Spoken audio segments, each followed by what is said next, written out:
Hi class, I hope you are doing well and having a lovely day. This is a quick video to give you information about one of the 4 curricula that we're discussing in class during the first week. So this is the Diabetes Prevention Program, or the DPP, and it's a lifestyle intervention that aims to help reduce the risk of developing full-fledged diabetes. So this was established by the Diabetes Prevention Program Research Group, and they developed a innovative curriculum that included 16 lessons, and it taught participants who were diagnosed with prediabetes, so they had elevated blood sugar levels but not high enough to be classified as diabetic, and it taught them how to engage with behavioral self-management to help with weight loss and physical activity. They did this with the lesson that was developed, so the curriculum. The participants also had individual case managers or lifestyle coaches who had frequent contact with the participants to help navigate the curriculum, answer questions, things like that. They had supervised physical activity sessions, and once they were through the program, there was a maintenance component. They had a toolbox that they worked with, and then materials were tailored to the individuals.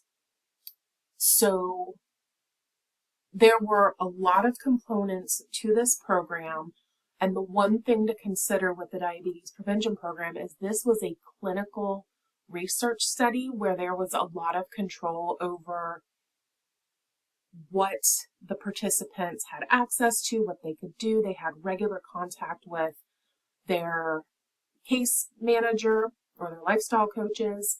So there was a lot of support in this. So they wanted to see the Diabetes Prevention Program Research Group to see how effective this regular constant contact and support would be at reducing the risk of developing diabetes. So throughout the article, they give you a rationale for why the DPP should be utilized. They talk to you about key features of the lifestyle balance intervention.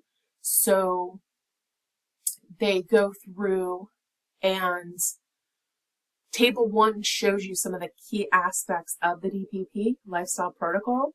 So one of the first things they do is they help participants clearly define their weight loss and physical activity goals. This is something we're going to be doing in this class for the curriculum you're developing. You want to have something which is called a SMART goal that is specific, it's measurable, it's attainable, it's realistic, and it's time encased. That's an interesting way to say that, but it's timely. So they have clearly defined weight loss and physical activity goals. The participants have individual case managers or lifestyle coaches who are there to support them. They have an intensive ongoing intervention.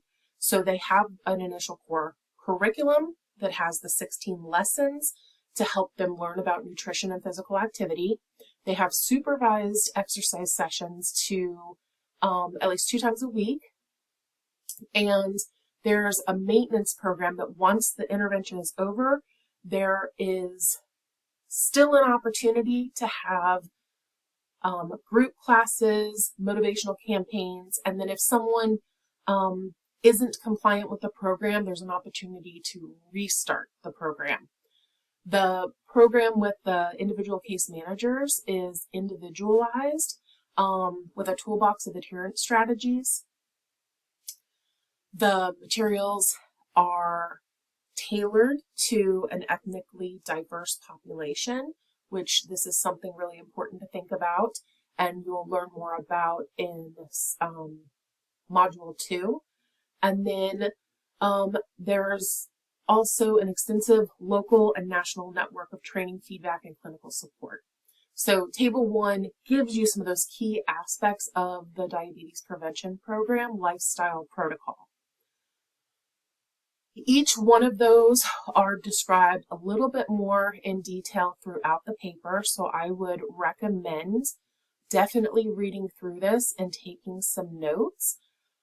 You'll notice in the dietary modification section, they give information about what are calorie goals that you want to hit in order to meet your weight loss goals, the number of grams of calories you should have, the number of grams of fat you should have, various things like that. So read through this article and pay attention to what they were doing, and then in Table 2, they provide you a brief description of what each session is. So there were 16 sessions. There's an introduction, looking at what the fat content is in your food, what is healthy eating, tips for calorie balance, and so forth. So look through how they have the lessons individualized with specific topics, but then they also build on each other. So once you get to the end with session 16, you have a lot of information that you can pull from to help you stay motivated to maintain or lose weight to prevent the development of diabetes. So again, more descriptions of the different components that are described in that first section. And then towards the end, sorry, my computer is slow with catching up with the scrolling. But anyway, read through the conclusions and see what they state about how effective the program was at achieving their goals. Finally, there are references that are what are used to support the development of the program, the different types of the components, all of that. So look through those, and that's always a good opportunity to see what are some of the reputable sources that people are using when they are developing a research program. If you have questions about the DPP, please post it up on Blackboard, and I will answer it there. Thank you very much, and y'all have a great day.